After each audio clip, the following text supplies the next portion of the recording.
Assalamualaikum warahmatullahi wabarakatuh. Selamat pagi anak-anak. Alhamdulillah ya, kita masih diberi kesempatan untuk melaksanakan kegiatan pembelajaran pada hari ini. Meskipun kita tidak tatap muka, tapi tidak apa-apa ya. Dan ibu berharap semoga kita tetap diberi kesehatan. Amin ya robbal alamin. Anak-anak, sebelum kita memulai pembelajaran, alangkah lebih baiknya kita berdoa terlebih dahulu ya. Kita bersama-sama berdoa. Doa dimulai.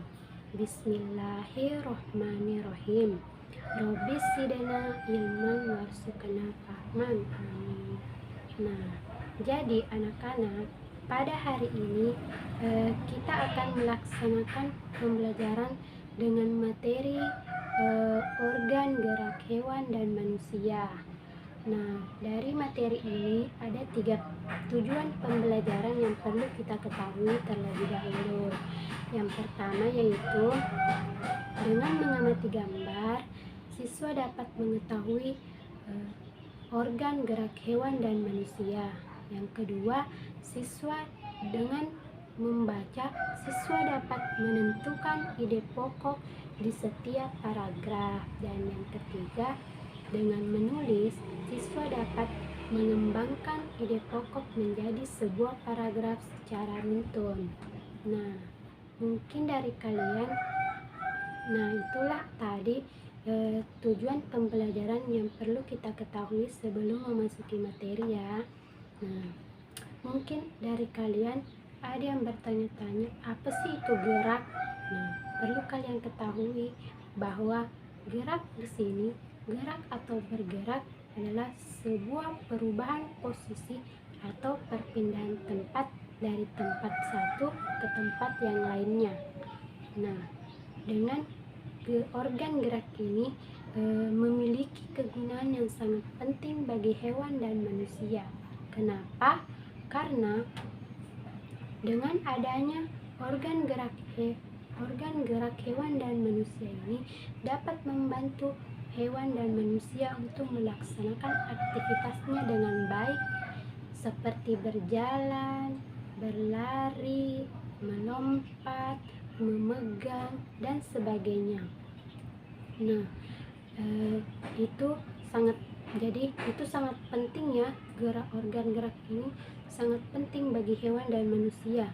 Jadi anak-anakku, perlu kalian ketahui juga bahwa organ gerak ini ada dua macam. Yang pertama ada organ gerak aktif yang berupa otot, dan ada organ gerak pasif yang berupa tulang. Nah, kalian pasti bertanya, kenapa organ gerak aktif dikatakan organ gerak aktif?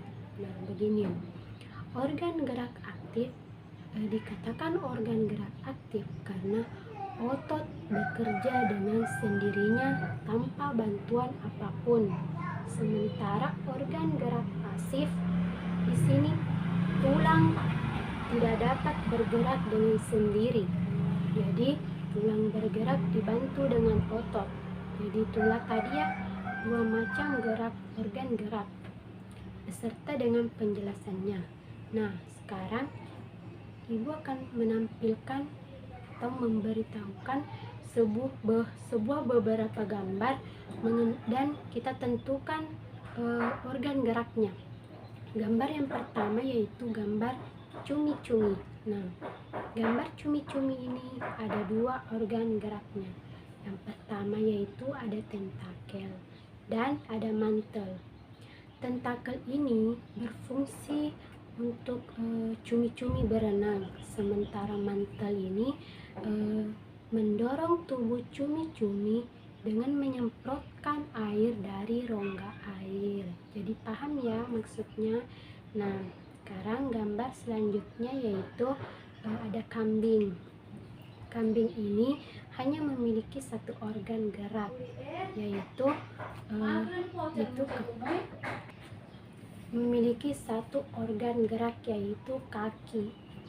Nah, kaki ini berfungsi untuk berjalan. Jadi kambing bergerak dengan cara berjalan. Nah, kemudian gambar selanjutnya yaitu gambar burung. Gambar burung ini juga memiliki satu organ gerak, yaitu organ gerak sayap.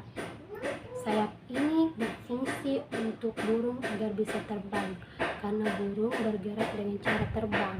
Nah, kemudian gambar selanjutnya yaitu ada ular. Nah, ular ini juga memiliki satu organ gerak, yaitu perut. Kenapa perut? Karena ular bergerak dengan menggunakan perut.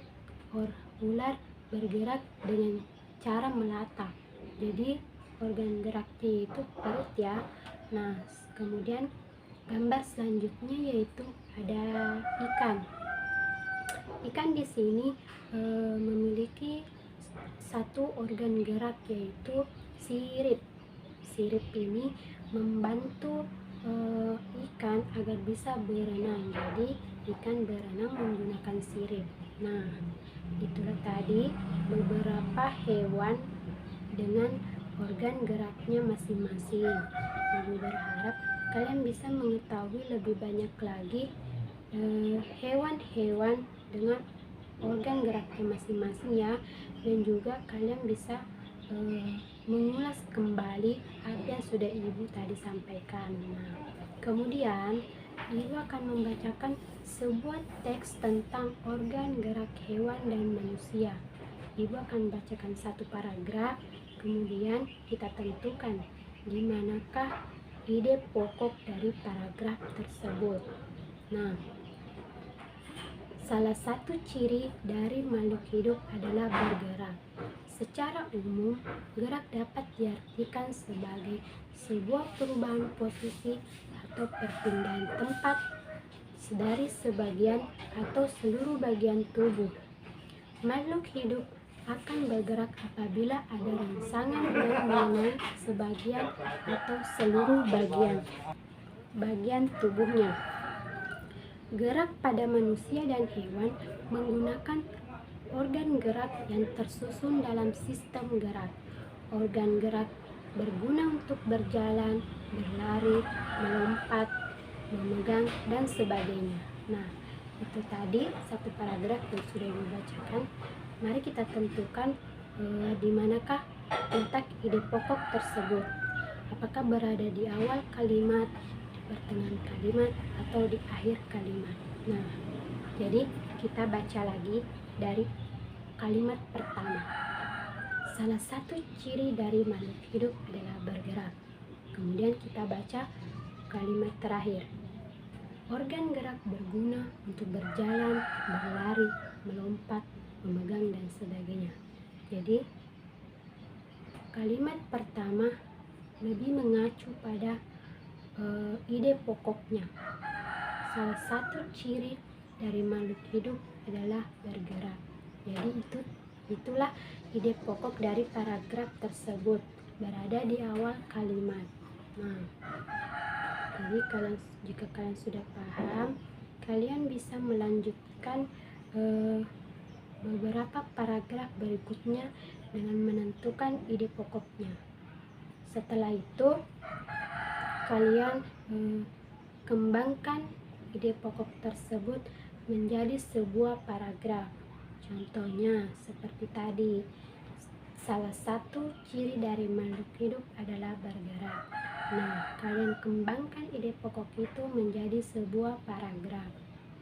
Jadi, jika kalian sudah mengetahui ide pokoknya, kalian kembangkan menjadi sebuah paragraf ya.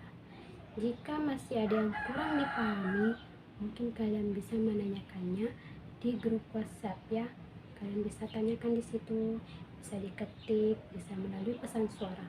Nah, ini adalah salah satu tugas individu kalian. Kalian harus mengerjakannya ya, dan kalian kumpulkan setelah pembelajaran berakhir. Di akhir pembelajaran kalian kumpulkan, kalian kirim di grup WhatsApp.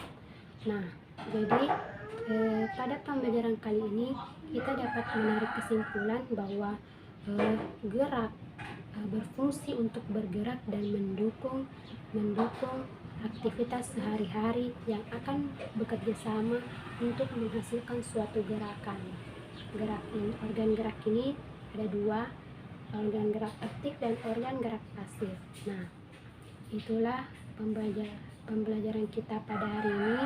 Ibu berharap materi Ibu sudah sampaikan bisa bermanfaat untuk kalian semua dan kalian bisa mempelajarinya kembali, mengulang-ulang materi yang sudah Ibu sampaikan. Akhir kata, sekian dari Ibu. Assalamualaikum warahmatullahi wabarakatuh.